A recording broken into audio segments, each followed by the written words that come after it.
Welcome one, welcome all to Pit Road Productions for the second round of the Almeida Academy Racing League. Here at the Circuit de Ledénon in France, we're going to have 40 minutes of racing in the BMW M2 CS Cup race car, and this is going to be an absolutely fantastic round of racing, a very tight French circuit here, part of the free iRacing content. So the drivers here, all students of the Almeida Racing Academy, should be quite familiar with it. Bringing it to you live here on YouTube is myself, Reese Gardner, Rob Campbell alongside me, and Daniel Zippy Salmon is behind the scenes on production.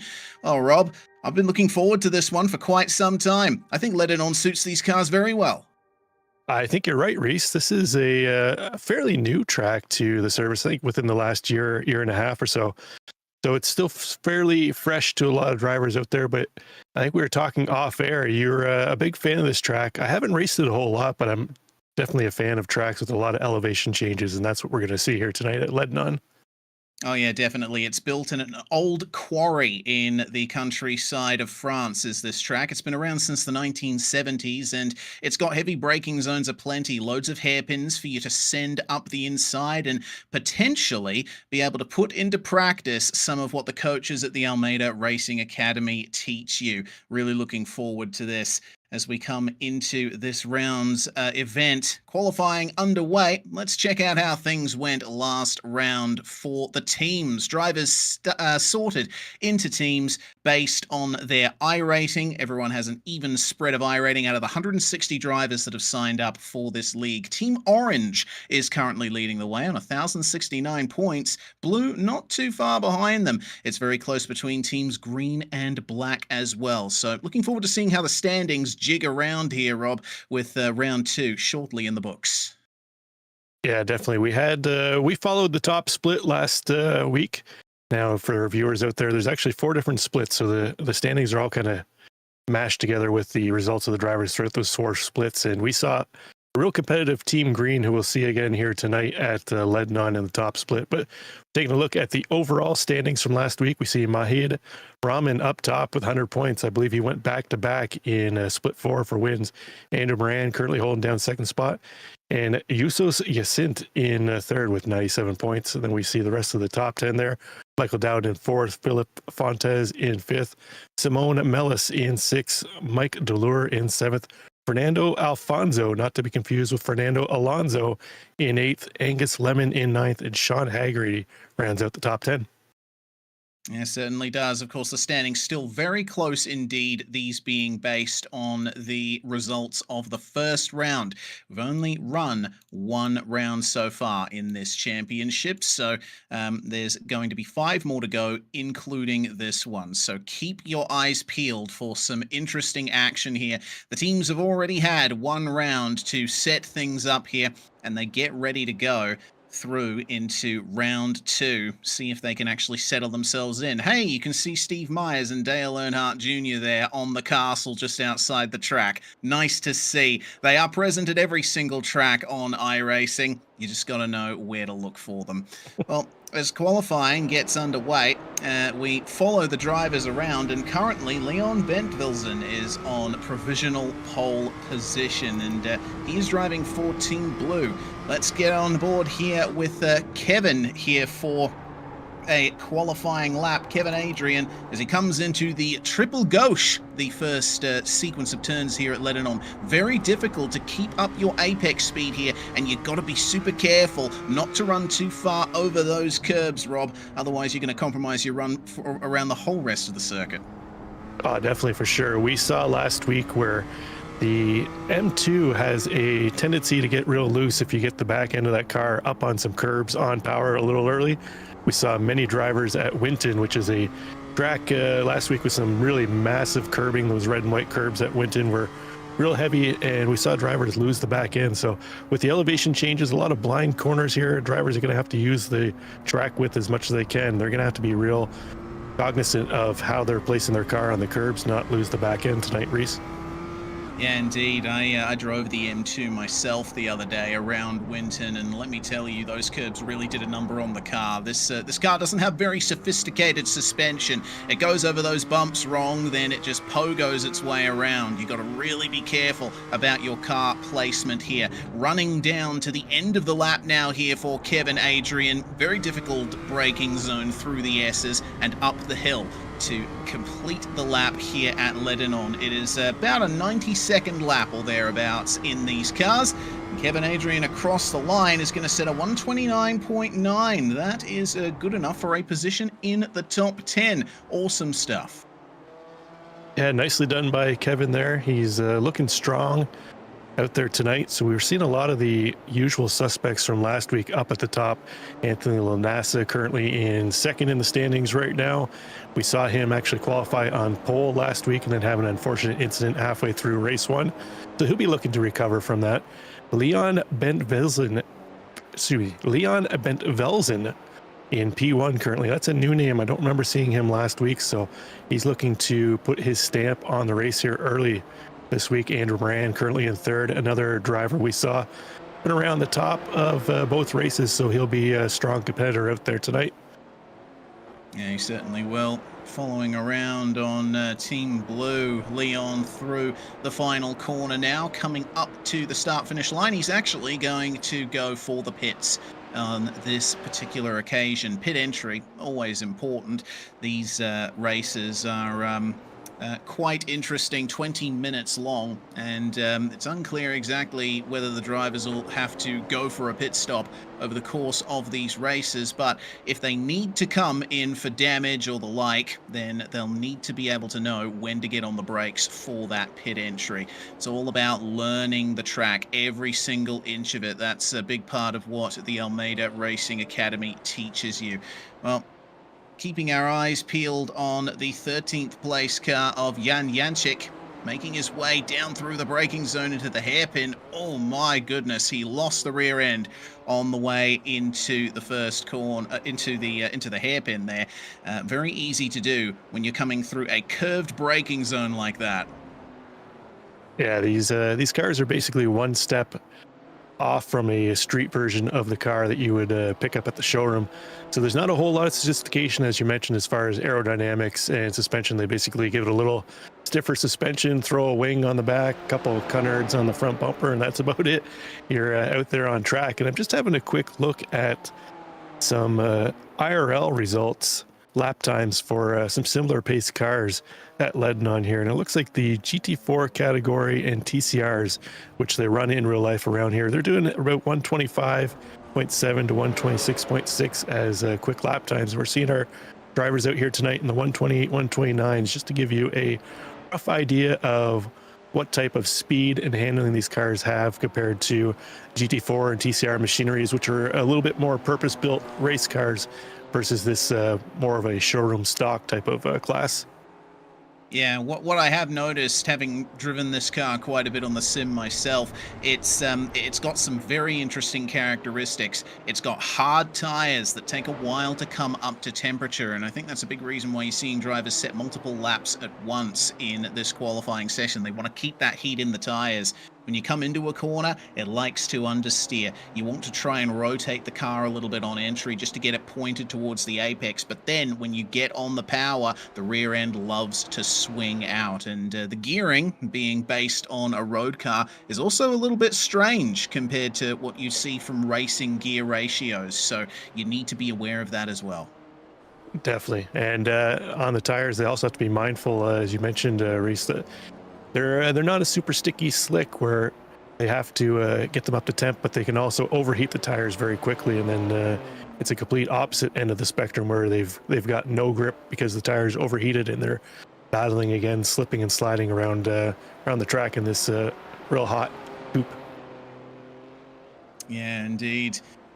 Keeping an eye on the bottom of the hill here. It's one of those particular corners that you really see the drivers really struggling with. Kevin Adrian still trying his best to set laps out there as we make our way through to another curved braking zone into the second last hairpin of the lap. And now right there is where you can pick up a slowdown, going a little bit too far over the inside of the corner here.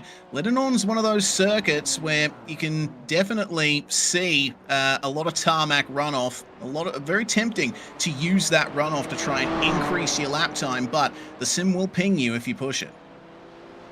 Definitely, you're right on hit the nail on the head there, Reese. It's going to be a matter of who's examined what extent they can use the track limits out here, because as you mentioned, they're going to have to really push the width of the track to maximize their lap time out here, use up all the width that they can, keep that entry speed up, keep their exit speeds up. That's the way that they're going to find quick times around here in Ledénon. But like you said, there's a couple tricky areas where it looks like you can push it a little wide, but you will get flagged with a slowdown. And if I remember correctly from the race that I did here, the slowdowns can be pretty harsh, upwards of a second and a half in some corners. Yeah, lined with strips of tarmac, this circuit is. So you need to be extremely careful not to overcome those track limits. Well, regardless, keeping an eye on Team Purple, making their way into another one of the many hairpins that define this layout, and then the run down the hill, the track drops away from you. You have to switch direction, get on the brakes right about here. As soon as you hit the curb, you can run quite a bit over that entry curb too to widen the entry to the next corner. But you want to try and carry that speed as best you can, because you've got an uphill run right there. And it makes your way into the curved braking zone for the next hairpin. It's overtaking opportunity central if you know what you're doing. Yeah, it's a tough track. I don't know how many real great overtaking opportunities there is here, so it'll be interesting to see if qualifying is going to play a real important role here. You're going to try and get your car up at the front of the grid as far as you can to try and maximize your results, because I don't think there's not a whole lot of heavy braking zones to try and make a move here. Race drivers are going to have to really try to rely on forcing a mistake or kind of sticking their nose in somewhere, maybe giving somebody a tiny little nudge to open up a little bit of space to make a room. But passing is going to be at a premium here tonight, so qualifying is of the utmost importance here. That's why we're seeing a lot of drivers put in a few laps, duck into the pits, get some fresh tires, head back out there and see what they can do. Yeah, we're looking at Matt Larkin right now. He's just started another qualifying lap. He sits in 11th at the moment for Team Blue, and you can see how ginger he is on the way into these corners. It's so easy to scrub the fronts in this car, very easy to induce understeer, so you want to be gentle on the way in, steer a bit less than you expect. The car will come to you. Just use the power on the way out of the corner to get that car rotated. Now, this is what it's like on board through that piece of track we talked about a few times already. You see how much the wheel is jostling around over these curbs, and it's quite a bumpy circuit as well as Ledénon. So the driver's having to deal with that all the way around with barely an opportunity to rest apart from the start-finish straight. Let's see how this lap turns out here for Matt. Yeah, we also saw as he was jostling the wheel, the suspension travel, as we mentioned, real tight on these cars, where if they hit those curbs wrong, it's very quick and easy to lose the back end. As we see him dive into the last corner, they head back up the hill. That's a huge climb up the hill towards the start-finish line. We'll see if he's able to improve his time this time by. Yeah, across the line here for Matt Larkin, and it is going to be a 129.5, and that elevates him all the way up to 6th. That is fantastic. With only a minute left in the session, that's exactly the time that you want to be setting your fastest lap times. So I think Matt Larkin's going to be very happy with that performance. Definitely, Matt looking strong, just outside of the top 5 right now, currently holding down 6 spots. So strong showing for him.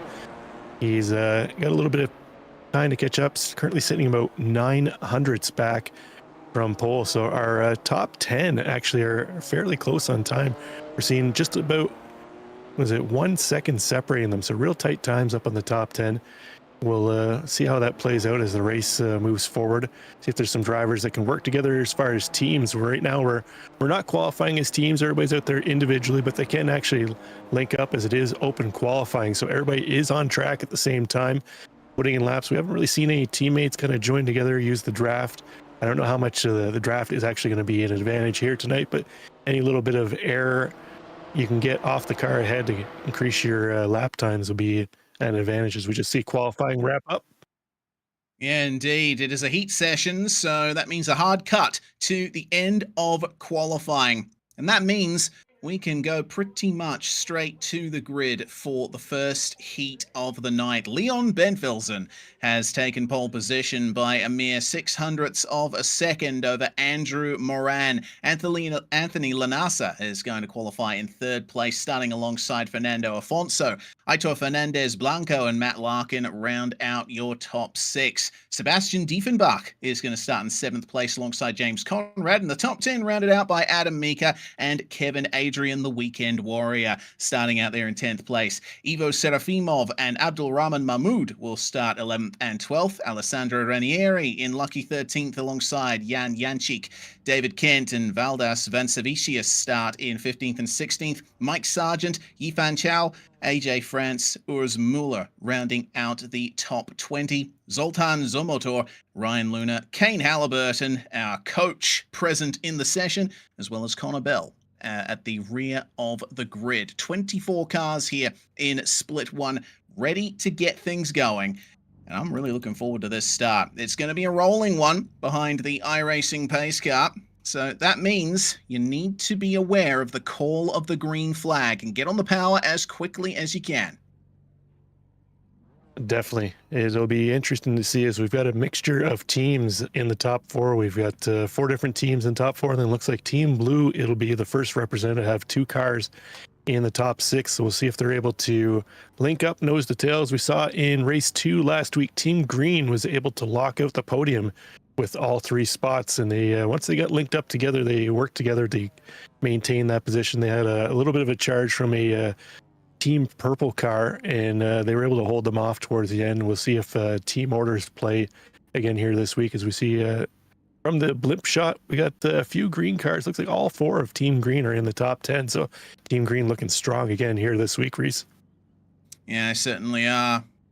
You can see Team Red up there as well, with 3 cars at least in the top 10 there as the pace car pulls away. Now, worth remembering, it was pointed out by Connor Bell, our race admin, the leader needs to maintain safety car speed until the green flag, and the race does not start until the green. So you can't try and be sneaky and get a jump start on anyone else. Got to make sure that the lines are even on the way up to the start-finish line, and make sure that everyone gets off to the cleanest start possible. But the run into turn 1 is always interesting at this track. It's so fast, it's so easy to overcome the grip of those front tires.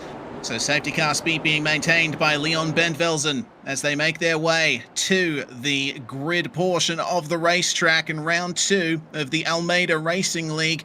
Getting ready to go here. The green flag flies, and we are away. Look at those jumps from behind. It looks like Andrew Moran was caught sleeping there. He has completely lost touch with the lead coming into turn 1, and there's contact around. He goes almost, manages to hold onto it. There goes Fernando Afonso off into the gravel trap, and there's a little bit of a pile up behind. For the rest of the field, though, they're just managing to make their way through the first few turns cleanly. Yeah, that was a heck of a first set of corners. We saw Afonso go off, but as you mentioned, Moran not getting the start that he wanted. He's fallen back to 6th. I believe he might have been that green car that was involved with Afonso in that turn. So maybe we'll pick up a replay later on, but right now we're on board with Matt Larkin. Matt Larkin currently in 5th spot, trying to chase down Ivo Serafimov up ahead. That green car currently occupying 4th spot. Ivo, quick jump up 7 spots early on in this one, lap 1. He was able to take advantage of that early carnage that we saw in turn 1 here of lap 1. But Leon Benvelsen currently up in P1, holding on to his pole position. He's got Sebastian Diefenbach not far behind. Sebastian also up 5. Oh, he's going to go off track. We've lost Sebastian. A little bit of a connection issue there with him and that purple car, unfortunately for him. We'll see if that's able to clear up as the race goes on. He's taking a chance that he may get enough packet loss where iRacing just disconnects him altogether, but we'll see how it plays out. He's got Anthony Lanasa. Oh, he's coming straight into the pits. Oh, yeah, there we go. He's actually got a black flag. Yeah, he's been Oh, black there we flagged go. by race control for poor connections. So Sebastian Diefenbach already out of the running here. That's really unfortunate. He had such great pace, was able to take great advantage of the opening dramas for a lot of people, but he will get no such result tonight. That leaves Leon Benvelsen 1.2 seconds in the lead of this race as we are almost a third of the way around lap 2. Meanwhile, looking a bit further back here, this is Adam Mika chasing down Alessandro Ranieri for P6. This is going to be an interesting fight. There's a lot of cars ahead of them. Any kind of mistake from the drivers ahead, and that's going to be advantage Adam Mika. Yeah, definitely. A quick look at the timing and standings. Top 7 cars still only separated by about a second and a half out there. So real tight battles will persist early on as Adam Mika still trying to find a way to get around Alessandro Ranieri, take over P6. Ranieri in that silverish white, kind of pearl white car up ahead, holding down that spot. And Mika representing Team Green, who we saw was a real strong team last week. So they're looking to push back up towards the front. You can see a couple of his teammates up ahead of Andrew Moran and Ivo Serafimov up ahead. He's trying to join up with them to try and lock out podium position again for Team Green. But Leon Bentvelsen still up front, trying to make sure that Team Green do not stand at the top of the podium 1, 2, 3 again this week. Yeah, indeed. Oh, here we go. Kane Halliburton in the coach-only team. He's already got some issues there. He has no front bumper on that car. Excuse me. Interesting to see that Kane Halliburton, in spite of those issues, has found his way from the back of the field all the way up to P11, and he's still managing to hold it with a lot of these guys in the midfield. Yeah, it's a, well, maybe we can see what happened to Kane, but he's showing that the arrow on the front of these cars aren't necessarily all that big of a factor here at Ledénon, as he's putting a ton of pressure on Zoltan Zomator up ahead in that orange car. Looks like Kane's going to move to the inside. Zoltan's going to let him by. He's potential moving, losing another spot to Alfonso on a recovery run from his off track early on. So Alfonso is going to take that position over. He'll move up into P11, just outside of the top 10. See if he can follow Kane Halliburton as he makes his way up through the top 10 of the standings. Yeah, and you know what? Some of the following a car through is another skill in racing that you need to develop. So we'll see on board here with Halliburton, all the drama happening in front of him, and out of nowhere, man, he just has nowhere to go.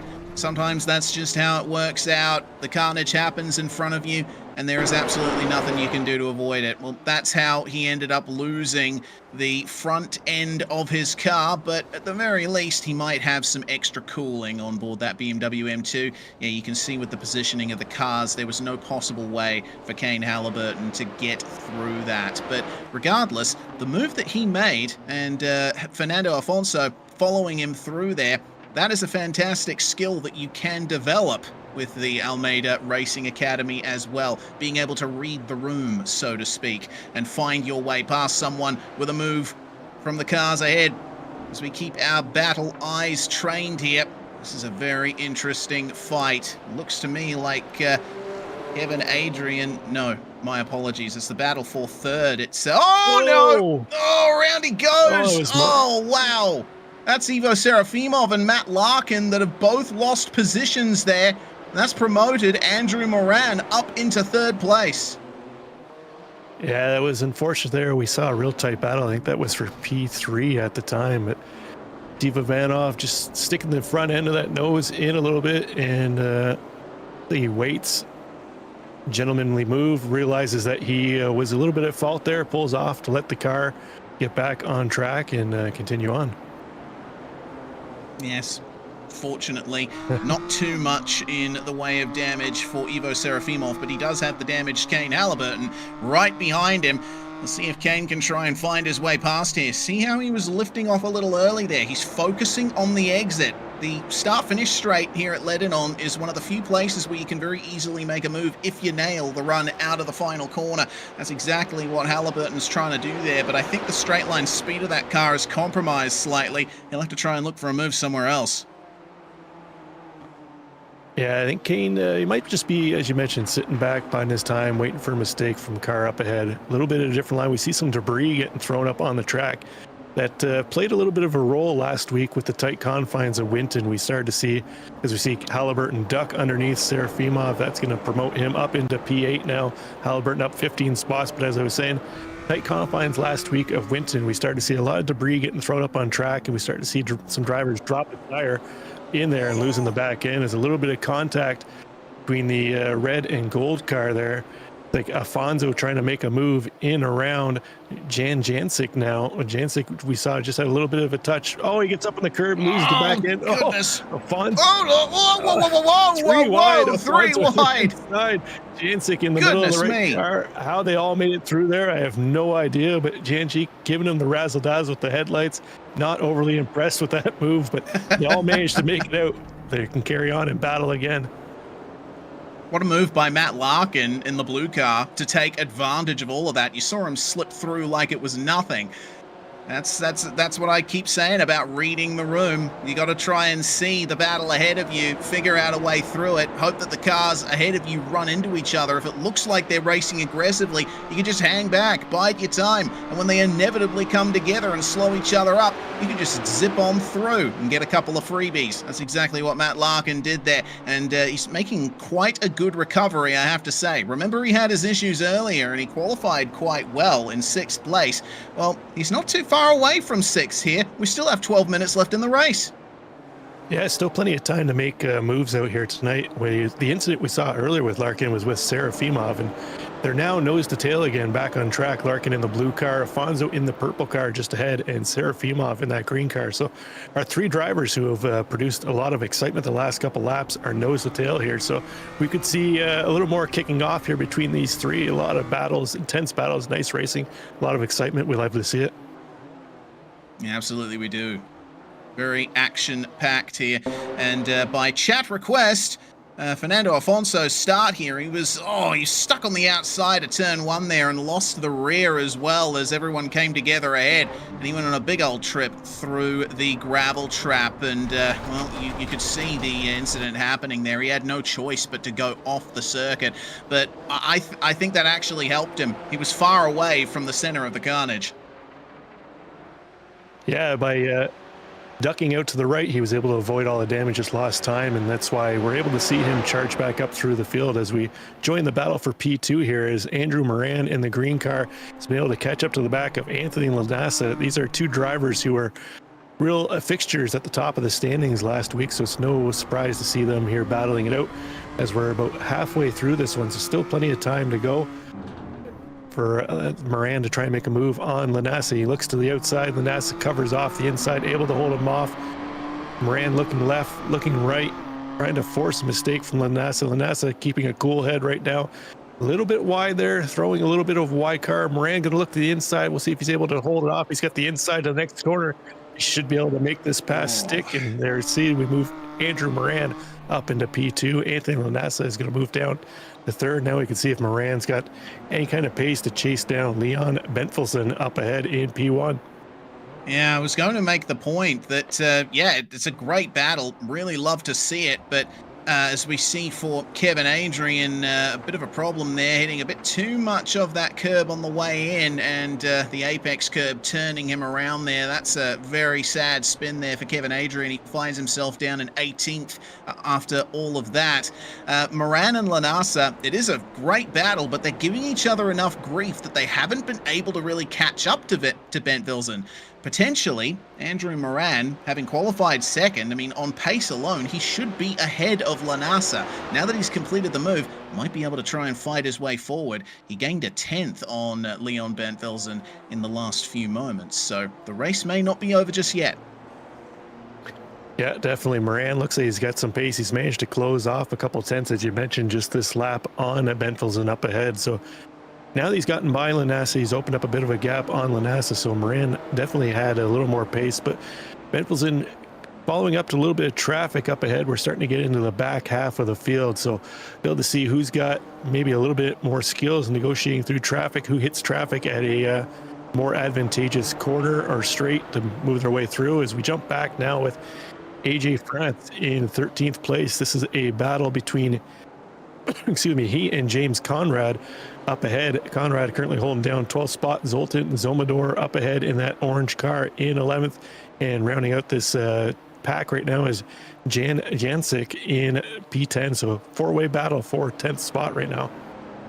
Yeah, and I gotta say, shout out to Zoltan Zomotor. He's had a fantastic race. Started outside the top 20, don't forget, and he's kept the car clean. He's managed to stay out of the drama, and he finds himself potentially looking at a top 10 spot here in race 1. So let's see how he can go here to try and keep James Conrad behind him. James qualified well inside the top 10, 8th place on the grid for him, and looking at the pace that he's trying to carry into these corners, he's looking for a move. That's some good apex speed from James Conrad there, but can he get the power down? Doesn't look like he has too much of an advantage over the Team Orange car of Zomotor, but coming into turn 1, this is where car positioning is vital. He has a bit of a look to the inside. That's a very early apex through the first couple turns for Conrad, but you can see that Zomotor had the advantage turning in wider. He was able to set it up for the third and final apex of the triple gauche, which is the most important.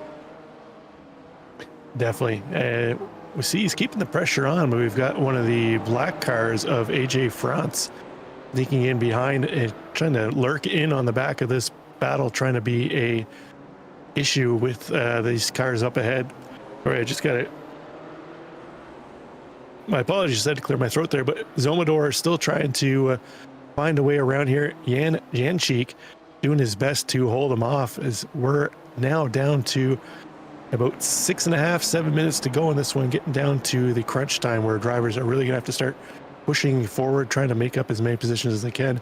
Again, we've got, we haven't mentioned it yet, but top 10 invert for race 2. So right now, Janchik currently sitting in what would be pole position for race 2. So he's not going to want to give up that position, because falling back to P11 would mean he's going to start 11th in race number 2. That's a definitely a less than optimal position where he would want to start for race 2. So he's going to do his damnedest to try and hold on to P10 here tonight. Yeah, certainly. Let's see exactly how this can be pulled off here for Jan Janchik. You know, there's been a lot of big moves throughout this field for many of these drivers.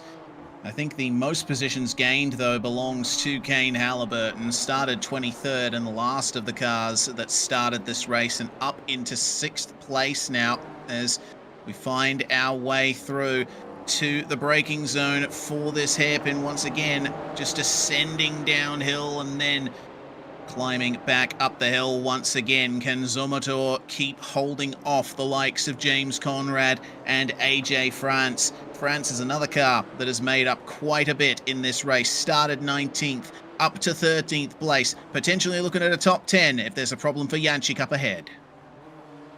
Yeah, definitely. France in the cat's ears. We jump up to the battle between Adam Mika trying to hold off Alessandro Ranieri. 3-car battle. This is for, I believe, 4th place out there. So we'll type out Kane Halliburton's now moved his way up into 6th, still without that front bumper, showing that aero is not as advantageous here at Ledénon as you need. He's getting that maximum cooling effect as he's kind of sitting in the catbird seat. If something were to happen between Mika and Ranieri here, Halliburton's there to snatch up P4 if something happens as we head down the front straight. We'll see if Halliburton ducks the inside. He's going to show the front end, fill up the mirrors of Ranieri, give him something to think about. Ranieri's going to drift a little wide. We'll see if Halliburton tucks it in. He's got the inside line for the fast sweeper. He should be able to hold on to this position and move up to P5. See, there it is, pass complete. Nicely done from Kane Halliburton, and you could see that he spooked Alessandro Ranieri a little bit, as it looks like there's been a change for the lead up ahead there. Andrew Moran has gotten into the lead of the race over Leon Bentvelsen. Let's see how it happened. Bentvelsen running wide there on the way out of the corner, and wow, what an exit it was from Andrew Moran. Managed to get it on the way into the final couple of corners. That's a great pass. Definitely. We had mentioned earlier that Moran was showing some speed once he got around Lanassa, and he was able to catch up Bentvelsen and capitalize on a mistake. As we're back here with Afonso. This was the 3 wide earlier where we saw yes, bumping and banging off the argy-bargy through there, and Afonso able to pick up 2 spots through there. Everybody stayed on track, amazingly. I'm not sure how nobody got net-coated off into the wall there, but we like to see it. We see Halliburton now moving around, Mika up into 4th. Now Mika's stuck battling Ranieri as they continue on to battle for 5th spot. Halliburton continues his charge up through the front, starting from the back of the pack. That puts him up 19 spots in this one as we are on board here with Mika looking ahead to Ranieri. That's our battle for 5th spot right now with just under 3.5 minutes to go in this one. Yeah, reading potentially 3 laps to go for these drivers. So this is really where the money is made. Alessandro Ranieri versus Adam Mika for that P5 place. Can they keep up with Kane Halliburton? It doesn't look like Halliburton will be able to get any more spots now. He's made his way up to 4th, and it looks to me like about 7 seconds or so that he had to make up to Lanasa and Bentvilsen for 2nd, as Zoltan Zomotor has got his mirrors full of AJ France here as James Conrad is starting to break away from these two. Good exit from Zomotor. He will hold AJ off for now, but the number 8 is looking pacey.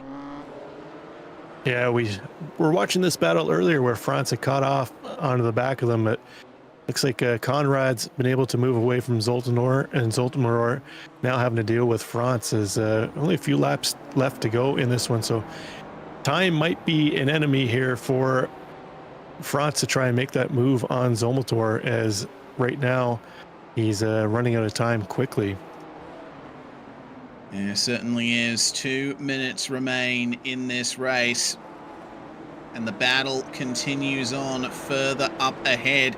Halliburton just disappearing over the hill there. It's a 3-way fight now for 6th. Adam Mika, Fernando Afonso, and Matt Larkin. Afonso managing to keep Matt Larkin behind him, who, let's not forget, also gained 2 spots in that 3-wide moment we saw on the replay, but a little bit wide there for Afonso. Let's see if Larkin will be able to take advantage of that. No, it looks like Afonso is going to try and go straight for the inside apex there and try and unsettle Adam Mika some. Let's see if he can get into his head here. That's a bit of a dive there, but Adam Mika holds strong. Yeah, it looked a little dicey there for a minute. I thought Afonso might just tap the rear bumper of Mika, but nice car control there by him, able to lunge in just enough to put some pressure on Mika, but not enough to touch the rear bumper. As we on board here with Larkin looking ahead to Afonso, he's got the really the best seat in the house to watch this battle up ahead, and if something happens, he can be there to capitalize. As we saw moments ago on the replay, and that corner that our cars just passed through was where we had the 3-wide moment earlier where everybody was bumping and banging, and Larkin and Afonso were able to pick up a couple spots, but Afonso's still looking racy, looking to put a lot of pressure on the back of Mika. He's not giving him any chance to breathe out there. Oh, He's very lined. Afonso ducks the inside. He's going to have the inside to the next couple corners here. See if he's able to hold on to that spot. Diving it in deep. They might touch. Mika to the inside to run up the hill. Afonso able to get the throttle on early 3-wide charge to the finish line here. Oh, that's great. 1 lap to go here. It is white flag for these drivers. Can Adam Mika hold off Matt Larkin? Now Afonso finds his way to the front of the pack. That was a beautiful move around the outside of the final corner. And it looks like Mika doesn't have much response for him here through the first part of the lap. Larkin behind, carrying a lot of speed at the apex. This battle is far from over. We'll have to wait and see if they can make any further moves at the upcoming hairpins. A mistake could make all the difference. Definitely, you can see the way Mika's kind of thrown it into the corner now. He's not trying to let Afonso get too far away from him. As we jump on board with the leader here, Andrew Moran, he's been able to open up a little bit of a gap over Bentvilsen after he's gotten around. So Bentvilsen might be pushing it a little hard, overheating his tires. For the most part of the race, he had a nice, comfortable lead out front. Didn't really have to battle. Now he's having to find himself in a battle just to try and hold off Anthony Lanassa in 3rd place. Put on a charge. He's closing down the gap on Bentvilsen up ahead. So we still might have something to play out in ordering of our top 3 here, with just as the clock ticks over to the 20-minute mark. So this should be the last lap that they're about to start here. Or this, it looks like they're heading to the checkered flag here now. They are indeed. Andrew Moran wiggling the car in celebration and sweeping his way across the line. He is your race 1 winner for round 2 of the Almeida Racing League at Ledénon. Ben Bilson and Lanasa completing the podium, and it looks like behind Adam Mika was able to hold off Matt Larkin, but you saw on that final lap Fernando Afonso was able to get a massive gap over them. The fight's still going on here between Zoltan Zomotor and AJ France, but Zomotor with perhaps one of the best defensive drives we've ever seen. David Kent and Aitor Fernandez Blanco, meanwhile, this is the battle for 16th, and Aitor is going to get David at the line. Contact across the start-finish line. Oh, that was a little bit dicey, but they both made it across in one piece. Yeah, I thought we might have had a NASCAR moment there quickly, Reese, but both Kent and his fellow comrade were able to get across the line as we see a replay of Fernando Afonso's move to get around Mika. Set it up a couple corners ahead. He was able to hold on to it. Nice space given by both drivers, but Afonso able to get the throttle earlier on the outside, maximize the exit speed, and head up that start-finish line to take over P6. Nice run for him after his recovery after that first lap, first corner where he had to take a little bit of a detour through the beach. Yeah, indeed. Man, what a first race here. Don't forget that top 10 is going to be inverted on our way to the race 2 grid. So Moran is your winner. Ben Filson and Lanasa your podium. Kane Halliburton fighting his way up to 4th spot. Alessandro Ranieri, a great run from 13th to 5th. We had a couple of drivers who had very interesting races in the midfield there. Afonso, Mika, and Larkin rounding out the top 8. And Ivo Serafimov and Jan Janchik will round out your top 10. Flip them, and that is your top 10 for race 2. Conrad and Zomotor, 11th and 12th. France and Van Savicius in 13th and 14th. Urs Mueller will beat Aitor Fernandez Blanco, who was one of the cars involved in the lap 1 crash. Remember, he qualified 5th, and he could have had a much better race than that.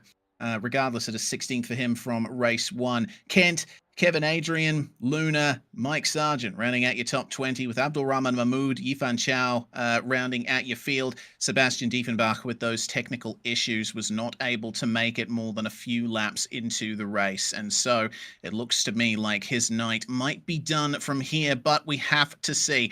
Regardless, we have time for a very quick look at the schedule of this series. Don't forget, we are roughly following the schedule here for the official BMW M2 Cup Series. We go to Okayama next week, and then move our way to Charlotte Motor Speedway, Laguna Seca, and Summit Point to round off the season. A brilliant sequence of free circuits on iRacing that these cars are going to be very well suited to. Yeah, it's a very nice combo for these cars. A lot of mixture of technical and high-speed tracks with corners on tracks. So it lends very well to the M2. We should see some exciting races as the season progresses here. Yeah, we certainly should. Well, in the midst of these 2 races, I got to say, it's going to be a very interesting fight. But before we go to that, we need to highlight the academy that this league is a part of. The Almeida Racing Academy is one of the best opportunities you can have to improve your driving on the iRacing service. They have a whole bunch of fantastic coaches, including Suelio Almeida himself, Kane Halliburton also coaching. We have the likes of Connor Bell, Brian Lockwood, Emil Bernstorff, Justin Yee, and Adam Crane on the coaches roster. And really looking forward to seeing what they can do for you. Go to almeidaracingacademy.com to check them out. Make sure to check them out as we lead our way into a little clip just showing what it can bring you. If you're a racing driver and you want to reach an advanced level, there's a faster and easier way to become competitive. I've gone from this to this in 5 years. Now, we've created the perfect free driver development guide to help you understand the right order of racing skills to develop if you want to become a competitive driver as quickly as possible. This guide was made after 3,000 hours of combined high-level coaching. professional sim racing school for all levels of driving. Even the best can learn something new, and the Almeida Racing Academy can get you to that, Rob. It's excellent to see them putting their students to the test in a series like this. Oh, definitely, for sure. I've been following Suelio's YouTube page for the last, I think, about a year or two. He's been going. It's been interesting to see the progression from the original academy to where it's at now, and the growth of it. It's definitely a testament to his content that he's put out, as well as his actually putting it to work in real life. So drivers who are interested in the racing academy can actually take and put a face and results to the teaching that Sulelio is in his academy and his drivers are preaching out there, to actually see that it works. He is not just the instructor, he's also a student, and he's there putting forth the results. Reese. Yeah, absolutely. I've loved following Suelio's content, and the fact that he has managed to assemble a veritable super team of coaches, some of the best on iRacing, to teach you their ways and help you get better, not just at driving, but at racing as well. I mean, the two are inextricably linked, but as we've seen in the racing so far tonight, it can also be, it can be difficult to make your way through on someone. You need to know how to do that, and driving is just one part of it. It's part of the psychological game as well that we see here. Yeah, definitely.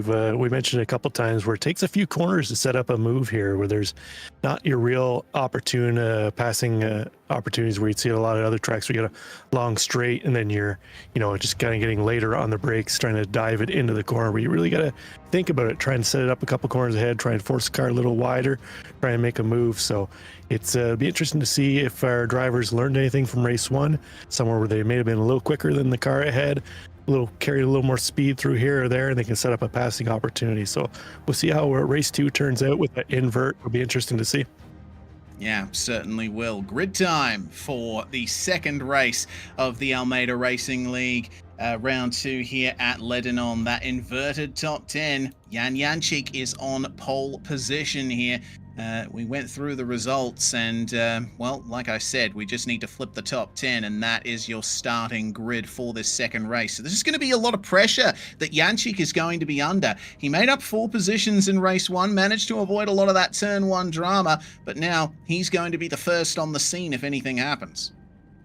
Definitely. It'd be interesting to see. Kane Halliburton has a tendency to either start from the pits or start at the back, but do the invert, he's starting in P7, so we're actually seeing him on the grid here right now. So it'll be interesting to see. We had some pace. He's got his bumper back again now with that little bit of extra aero if he's able to move up through the field quick. But I have a feeling he might actually drop to the back at the green and charge back through again, as we saw in race 2. But it's about to unfold here now. As we mentioned, Jančík up front, he's going to feel some pressure from Serafino, Mika, and Larkin.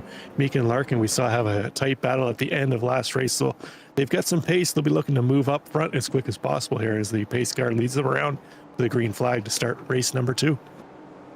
All right, final hairpin all the way down at the lowest point of this circuit. Maintain that pace car speed until the green flag flies. That is exactly what you need to do to get this race off to a legal start. So, all on Jan Jančík now as the green flag flies and we are away. And once more, it's a fantastic run from those behind. I see potentially that is Fernando Afonso. Oh, he touched Matt Larkin and he's around, but he manages to recover it. Falls down the order though. I'll tell you what, a lot less cars stuck in the gravel trap here than there was at the start of race 1. They've mostly managed to make their way through cleanly. Good to see, but Jan Jančík is still leading the way. Fernando Afonso, though, might have the stewards breathing down his neck for that turn 1 maneuver. Yeah, definitely almost a carbon copy of race 1, but except this time we managed to see our drivers collect it up and carry on. But as you mentioned, Afonso up into P2 as we on board here with Alessandro Ranieri. He picked up 2 spots from that early carnage, but he's got Kane Halliburton up ahead of him trying to move his way through the pack. He'll try and latch onto the back of Halliburton to make that move as we see Ranieri and... Jančík! Jančík Jančík has turned! Oh dear. I wonder how that happened. Well, very quick replay. It looks like he lost it by himself. We talked about the cold tires at the top of the show, Rob. I think that's exactly what went wrong here for Jan. Yeah, we saw him get a little loose coming down the hill. He probably heated up the tires a little bit, a little too much curve, and away he goes around. He almost gets it cleared out of the way, and then I'm not sure which one of the green cars it was that came through, just caught him on the back end. Unfortunately, rough end to a potential nice race for Jančík early on, but fortunate to see for him, but he's going to get it gathered up, carry on, and next week is another race. Yeah, certainly is. Racing every week for the next 5 weeks, including this, as we get our aerial view. Man, I tell you what, it seems like it was actually helped a little bit, was the driver that was contacted there by Afonso, who now finds himself in the lead of the race. Here he comes on the replay, Afonso, trying to find his way through, but running out of space a bit there through the run into the first corner, and then a little bit of a nudge on the way into the first turn there. So I'm not too sure what the stewards are going to think of that one. Regardless, all that matters for now is the current race position, and Afonso leading from Kane Halliburton.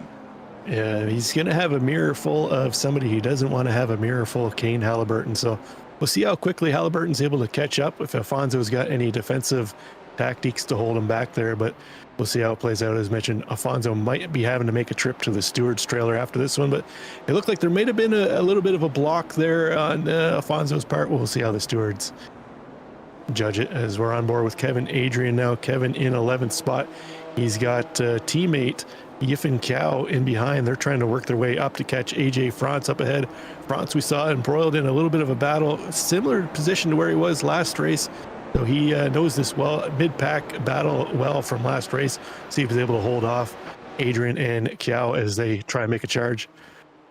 There's Kane Halliburton in the lead. He's managed to get to it. We'll get it on the replay here. It looks like Afonso just messed up the exit of the last corner a slight bit there. Halliburton was able to sail through and take the lead before they even got to the start-finish line. Also saw a big crash for James Conrad as well on my end.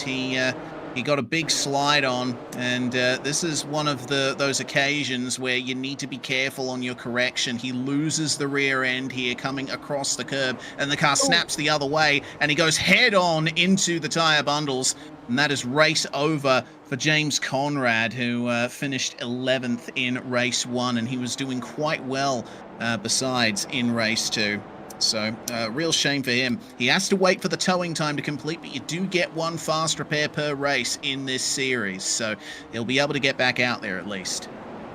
As we're looking at Urs Muller now, he's rocking the Kane Halliburton front end from race 1. I'm not sure what happened to Muller there, but he's sporting the less aerodynamic, more air cooling front end packages. He's trying to chase down Abdul Rahman Mahmoud up ahead in that green car, and Zoltan Zomador in the orange car just ahead of him. Yeah. Zoltan also had a crash a few minutes ago. We're about to see it here on replay. It looks like he might have gotten a little bit of a nudge there through turn 3. Yeah. Oh, that's a lot of help that he got there. Fortunately, not finding the wall. It looks like I'm going back to check Urs Muller's incident as well. It actually looks like coming into the final corner at the end of lap 2, I think. Not too sure. He went in a little bit hard on the rear of Anthony Lanasa. So that's unfortunate there for Urs Muller. He's going to find himself trundling around there with a little bit less pace than he wanted. Meanwhile, change for the top 5. Andrew Moran gets by Alessandro Ranieri. There's been some great runs through the field in this race. Mike Sargent in the 088 is up 12 positions into P8, having a great run right now. Yeah, Moran is currently holding back Ranieri after he's making that move around him. Moran, who we saw strong in race 1, was able to get around Bentvelsen to take over top spot. Well, Bentvelsen now in P4, Moran in P5, so they're going to renew that battle again from race 1. Ranieri's going to look to try and hold onto the back of Moran's bumper to try and pull him up into that battle. That would be just outside the top 3. So still some argy-bargy moving up and around left for our drivers here, as we're only 6 minutes into this one. We've seen so much happen, Reese, that it's hard to believe we're only 6 minutes into this 20-minute race.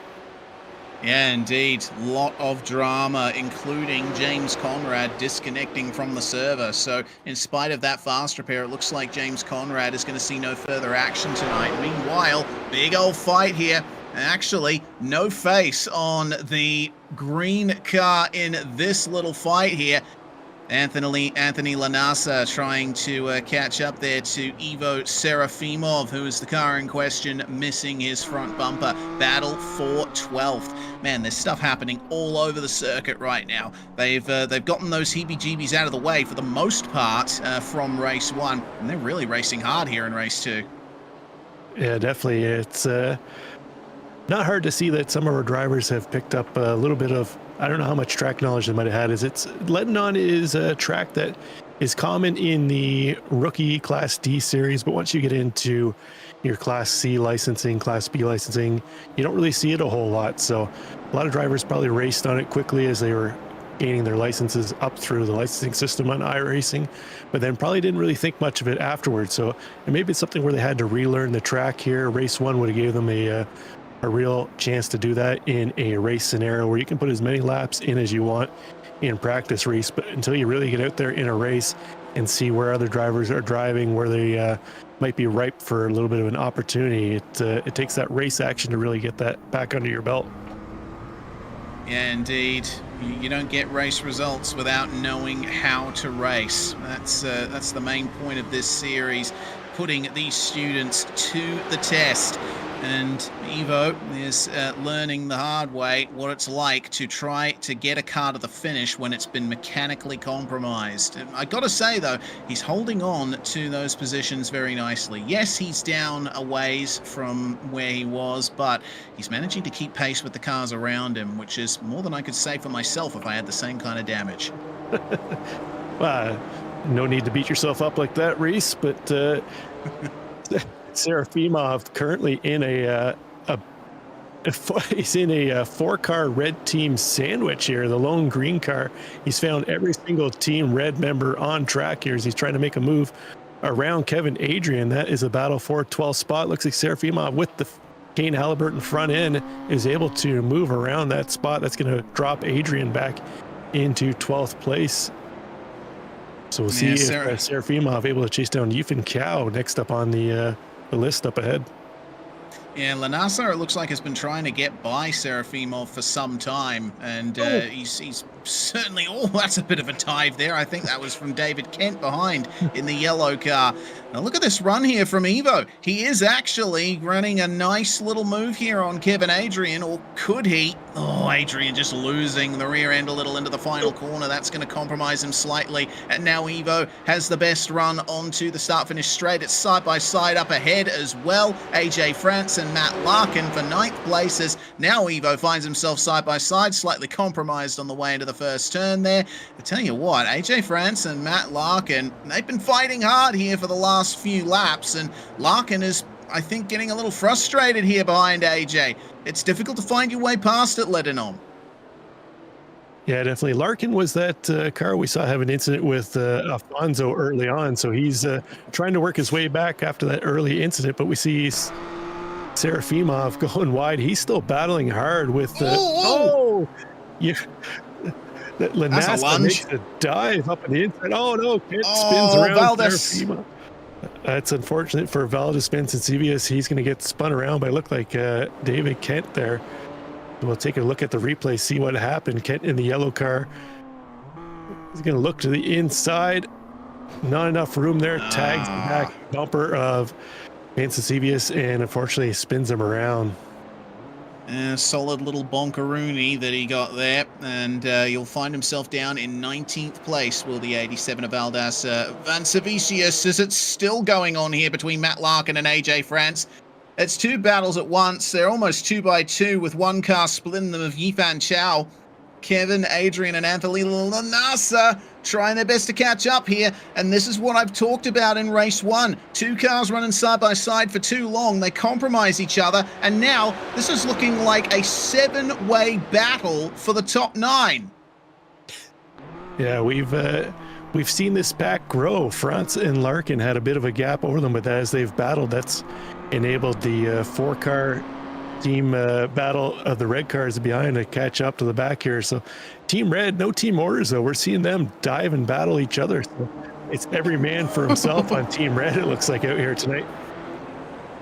Well, you know, the first rule of sim racing is, and real racing as well, is don't hit your teammate. And no such concern there for Ivo Serafimov, who gets turned around by David Kent on the way out of the corner. Oh, good Lord. David Kent is really using that front end today. Yeah. I don't know how he's still got the front bumper. Everybody else has managed to lose the front bumper. David Kent's got that thing welded onto the front end of his car. The old chrome horn in full effect for Kent as we see him out there. Looks like he's just let Mahmoud around him. Oh, he's going to give Mahmoud a little bit of a tap on the back bumper. David Kent not afraid to use the chrome horn out here tonight. Yeah, particularly on green cars. I wonder what he's got against the color green. In any case, David Kent still finding his way 2 places up from where he started, and he could potentially find his way past Mahmoud here, who's enjoying a 7-place resurgence in the second race here tonight. Well, it's night for me. It's about 1:20 in the morning where I am in Australia. It's the middle of the day for those of them on the eastern seaboard of North America, where this series is based. So we'll see exactly what they can do in the next 7 minutes. There's only 7 minutes left in this race, and we have quite a few battles going on track. The battle for third is still on between Moran, Bentvelsen, and Mika. Mike Sargent and Aitor Blanco fighting over 7th spot, and we still have the fight going on between AJ France, Anthony Lanasa, Yifan Chow, and Kevin Adrian for the last position in the top 10. In fact, let's go to that right now. There's AJ France in the black and gold machine. Anthony Lanasa leading the red charge here. Safe to say that AJ's outnumbered here.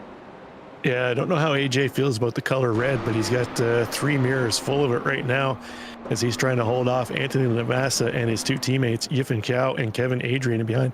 You see Lanasa look into the inside of France. France able to hold him off, but Lanasa looks like he might be setting him up here, doing a little shake and bake left and right, filling the mirrors of France much he can, trying to get him off his line. France doing the best he can to make that little BMW M2 as wide as he can. A little squirrely heading back on the front straight. I think we might see a move by Lanasa here into turn 1. Indeed, Lanasa has it, but AJ's trying to cover him and force him to the right, extreme right of the circuit, and defend his line into the first couple corners here. That was very nicely done indeed. Yes, there was a little bit of contact on the way down the straight, but that's all much of a muchness in the end. It was what happens through the corners that really matters, and through those first couple of corners, it looks like Lanasa might have unsettled AJ France a little. It's defensive now for the number 8. And we can see that Yifan Chow is starting to make his way up to the back of them as well. Kevin Adrian just sitting pretty behind. They say red cars go faster. Well, there we go. It's just been proven. AJ France going very deep in the black machine, and he falls outside the top 10. Yeah, unfortunate for France. He lost 2 spots there as Chow was able to get through as well. Now France only has the remaining car of Kevin Adrian behind him to try and hold back Team Red, but we saw Lanasa working on that move for a few corners ahead. We mentioned it earlier. It's something you got to set up for a few corners, but he was able to do it. He's on board with Mike Sargent. Nice run for Mike, up 13 spots into P7. A little bit of a silent assassin out there tonight. We haven't mentioned him much, but he's been running strong. He's currently got Aitor Fernandez Blanco behind him. That's a battle for P7 as they head down the front straight. Sargent able to hold on to that spot right now. We'll see if Blanco gets a little bit of a run to the draft. Not quite close enough to make a move into turn 1. He's gonna have to wait for another opportunity here as he dives a little deeper into turn 2. The sleepers, double left-hand sweepers, easy to lose the back end of the car, as we saw earlier with France and Lanasa. Lanasa made a move underneath, but Sargent getting a little loose. Let's see if Blanco is able to make a move into this next corner. We've seen a couple cars, they a little bit of contact there, but Sargent able to hold on to it, and they continue on that battle. Oh man, if I had nails to bite, I'd be biting them as I'm watching this fight. Mike Sargent really wants to keep the 7th spot. He's up 13 places from his race 1 finish, and Sargent didn't qualify all that well for race 1. Remember, he was down in 17th place. So what a rise through the field it has been for the 088. Let's see if Aitor Fernandez Blanco can make his way through cleanly, if he indeed has the pace to do so. We're under 4 minutes to go in this race. That's an early turn in there for Mike Sargent. Might compromise his line into the following turn, but he can late apex it and get a better run down the hill. The beauty of Ledénon's final sector in play right there.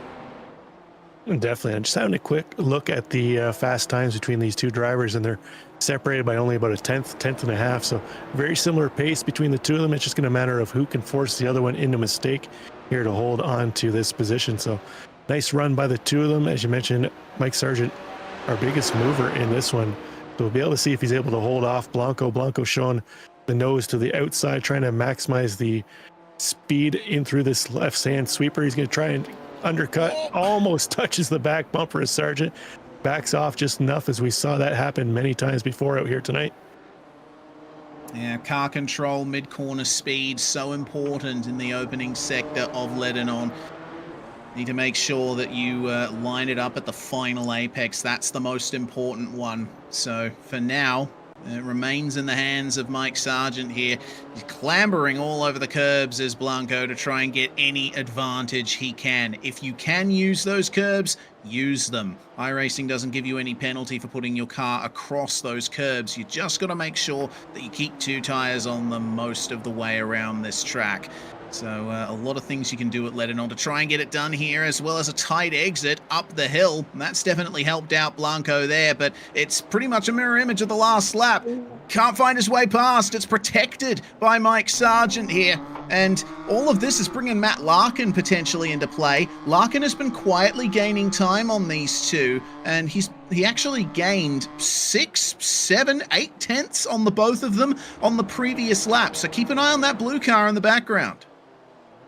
Yeah, definitely. Larkin, making a charge up ahead. As we see here, Abdul Rahman Mahmoud, he's trying to chase down Kevin Adrian in that red car up ahead. Looks like they've gotten around the black car of AJ France, who we saw trying to hold back the red cars earlier, but Mahmoud tight on the back bumper. He's going to look to go around the outside of turn 1. That fast left-hand sweeper, Adrian covers him off.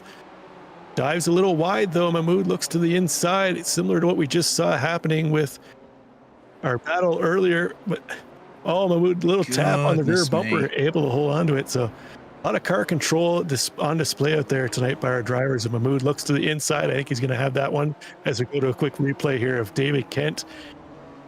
Not sure if David's going to drop a tire here off on track or lose the back. Oh, he dives it in deep. Got into AJ France, and interestingly, this time it was the car making the contact that got spun out there. Well, that's going to be the end of David Kent's potential run up through the field, as the battle is still on between Adrian and Mahmoud here. Adrian around the outside, but Mahmoud has the geometric better line. He's going to yield, though, coming into the hairpin.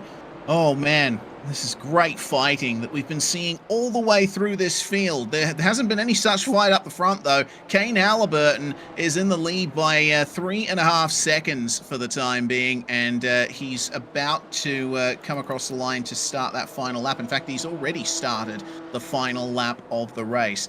Once Halliburton passed Fernando Afonso, he did not look back, but we have to look back because that is where the action is as they come across to take the white flag. Is there anything that Abdul Rahman Mahmoud has for Kevin Adrian? And for that matter, can AJ France try and get back past them too? Meanwhile, Matt Larkin is now truly in the fight for 7th place. He's just passed Aitor Fernandez Blanco coming into the first couple of turns, and now he sets his sights ahead here on Mike Sargent. Yeah, last lap. This is the last opportunity for our drivers to make a move as Larkin got around Blanco up into P8. Sargent's going to try and hold him off. Sargent in that white car up ahead. We saw him battling with Blanco earlier. Larkin was a good couple seconds back. He's able to close that gap this last couple laps, putting pressure on Sargent.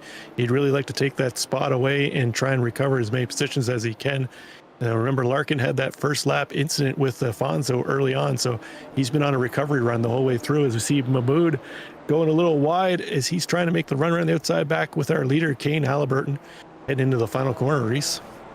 Yep, there's a masterful drive from Kane Halliburton, but that's what's expected of him. He's one of the coaches here at the Almeida Racing Academy, and he's going to take the win in race 2 here by a massive 4.3 seconds over Fernando Afonso, who gets second place in a really good drive. Andrew Moran, third place. That's going to be a great night for him with a win in race 1 and a podium in race 2, but it's still on behind. Good Lord, let's see what they can do coming into the final turn here. Oh, goodness me, 2 green cars, 2 cars missing their front bumpers here. It looks to me like Abdul Rahman Mahmoud is going to win the battle for 12th place. Kevin Adrian versus AJ France behind him. Adrian's trying to cover France in the background, and it looks like he is going to hold him off there as France, Zomotor, and Serafimov will cross the line right behind them there. Wow. What a race. What a finish for many of the positions in this race. I think a few drivers a little bit miffed at the amount of contact that they might have gotten, but regardless, it was a great show for us up here. Definitely. We had action throughout this one. Hard to believe that you can pack that much action into a quick little 20-minute race, Reese, but we were able to see it from our drivers out there. No quarter given, none taken out there tonight. Yeah, absolutely.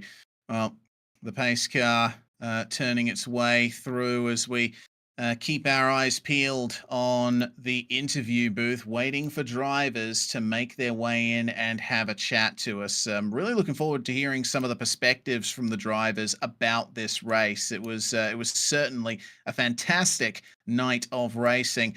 And, well, I got to say, coming out of this round, it seems the most consistent results belonged to Andrew Moran, first and a third, as we catch our turn 1 review here. I believe this is the race 2 start. You can see Afonso in the purple car on the left-hand side of screen. There's the tap there as they got on the brakes for the first corner.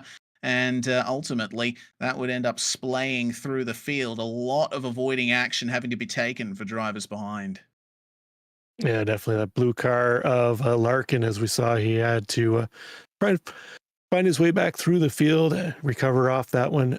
Fortunately, we didn't see a whole lot of bumping and banging after that initial spin, as we saw in race 1.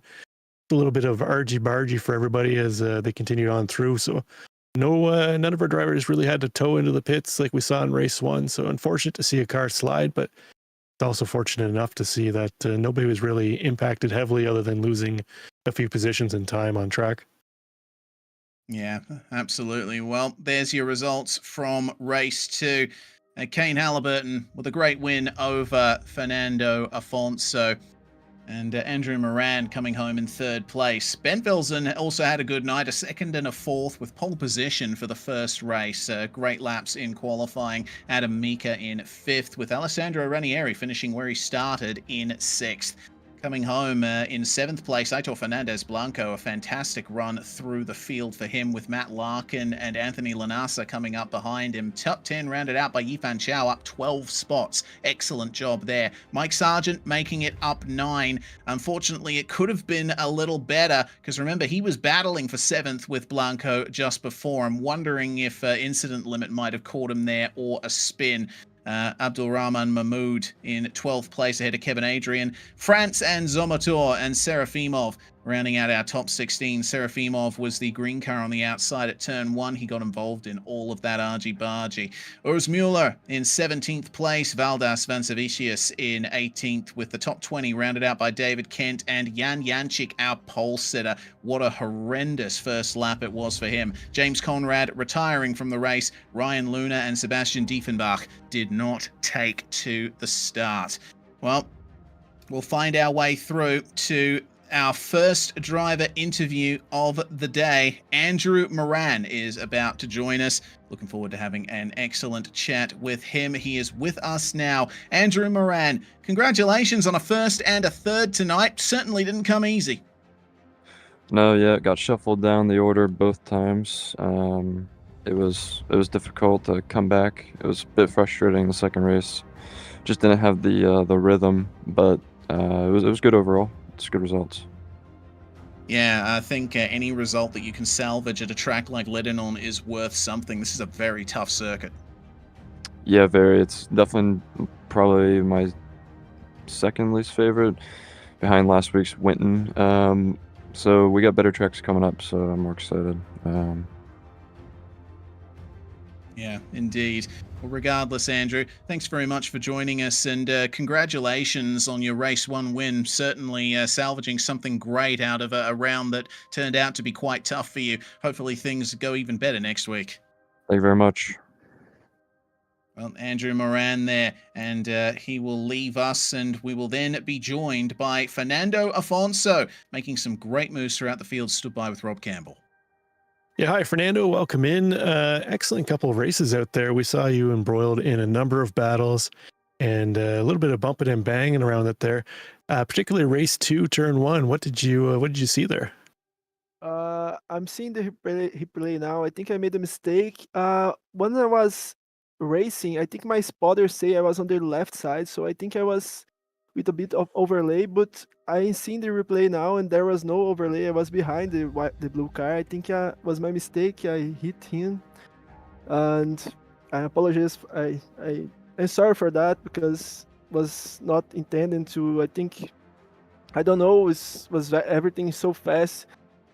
In my mind, I think I was on the left a bit with overlay, but it was not. So I'm sorry. The first race, I had to go out of the track to avoid an accident too, and I had to go winning some positions, and I finished 6th. And this race, I managed to finish 2nd, but was a mistake at the beginning.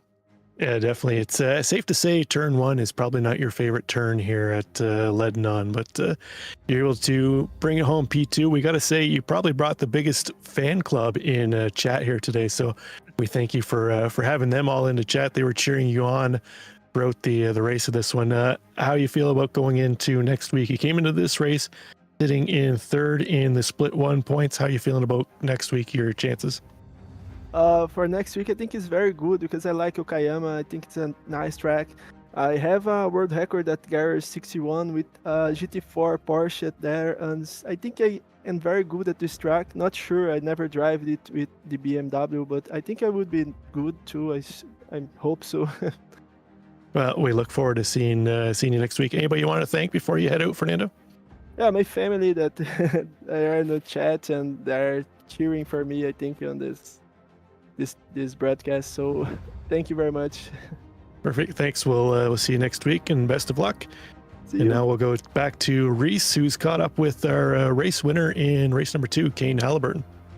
Indeed. Welcome, Kane. It's a win on board for Team Coach. Certainly started interestingly in race 1. You elected to start rear of the grid for that one. Was this a last to first challenge for you? Yep. Just having a little bit of fun. Putting a little bit of extra pressure on the students. It helps sharpen their skills. You certainly put the pressure on them, even with damage in race 1. How was your car handling affected, or was it affected at all? I didn't realize I had damage, but once I saw, it made a bit more sense why the car was feeling a little bit sluggish and slow. Well, regardless, win on board in race 2. And we go to Okayama next week. I think all of the students, including yourself, will be happy to go to a track with a bit more space between the corners. Exactly. I think this is going to be the first race in the schedule where there's a lot more overtaking opportunities. The track's a bit wider, so we'll see more battles, some good racecraft, hopefully, and a more exciting race. Awesome stuff. Well, we're looking forward to the very same, Kane. Thank you very much for joining us, and hopefully we get a chance to chat to you next week as well. Hopefully. Indeed. Let's see if there's another last to first challenge there for Kane Halliburton. Well, that's going to end things out just about tonight. But honestly, it's a pleasure to chat to Kane Halliburton, Rob, because he is one of the coaches at the Almeida Racing Academy that you can learn from if you decide to join. It's certainly fantastic to see the service available here to help drivers get faster on iRacing. Yeah, definitely. Imagine having that kind of pace where you don't even have the front bumper and you don't realize it because you didn't really lose any time. I can only aspire to having that pace. So anybody trying to find that time, there you go. You saw it on display. Coach Kane Halliburton showing you how to stay quick, even with a little bit of a compromised car out there. Yeah, absolutely. One of the many things that you can learn. Well, that's going to be the end of the show here on Pit Road Productions. We want to thank everybody for cheering on your favorite drivers in the YouTube chat, and we certainly hope that you enjoyed the rest of the racing outside of your favorites as well, because goodness me, it was some great action here at the Circuit de Ledénon for round 2 of the Almeida Racing League. Remember, this time next week we'll be at Okayama. The championship is far from over. We have 4 more rounds remaining in this series for each of the next 4 weeks running. So we'll be brought to you live right here on Pit Road Productions. Thanks very much for joining us, everybody. I'm Reese Gardner, Rob Campbell with me in the comms box, and Daniel Zippy Salmon behind the scenes on production. We are Pit Road Productions, and we'll see you next time.